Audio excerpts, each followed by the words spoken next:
inside this cabinet, on the back side, the business end of all the various modules that are needed for amplification of the signal, shaping of its bandpass, selection of which actual frequency set is going to be moved on to the samplers. The orange are optical fibers that are needed for monitoring what is going on at each one of these modules. The blue things are the signal cables, so we are still all analog as far as the signal path is concerned here.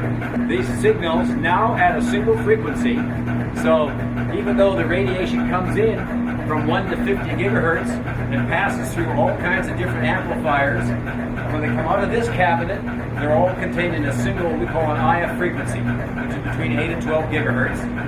It then goes into the next cabinet.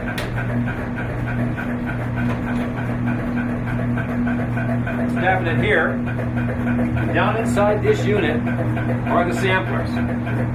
The samplers, the job of the samplers is to convert the analog signal into a digital waveform. This is an important part of the process.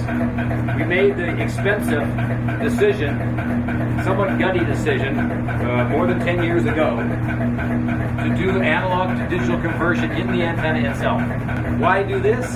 Because analog transmission of signals passes through various bends, twists, other changes in the signal path. Every time that happens, some signal gets reflected. Reflection goes back and forward. It causes a kind of standing wave pattern that occurs within the transmission tube or the transmission fiber. This is a very undesirable thing. The advantage of digitizing the signal at the antenna is that it freezes the information at the antenna. This is a highly useful, valuable thing to do. So we have 12 samplers in here.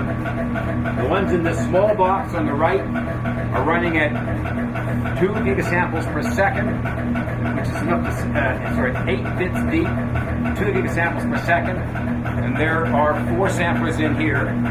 In these 2 larger modules, there will be, because they're not quite installed yet, we're just testing them now, 8 high-speed samplers, 4 gigasamples per second, 3 bits. You multiply all that up, it's 196 gigabits per second, plus all the other information gets you to 120 gigabits per second that we've talked about with respect to the correlator. From this point, the signals, which are now digitized signals and running up to a 96 gigabits per second of noise signals, then go into this very solid-looking box.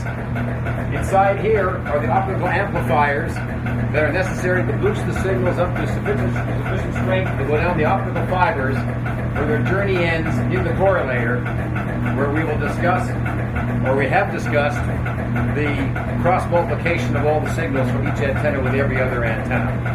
Because there's optical amplifiers and there's a lot of power, this box is especially continuous. It's got hundreds of screws around this panel.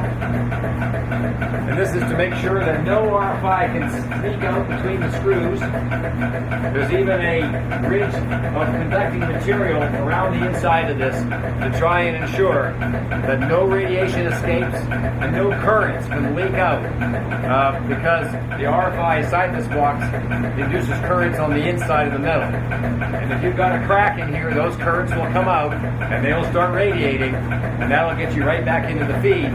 So the correlator, whose job it is to find such things, will happen to be telling us all about this box, but not much about the Scott. So this is a very important aspect of this entire project.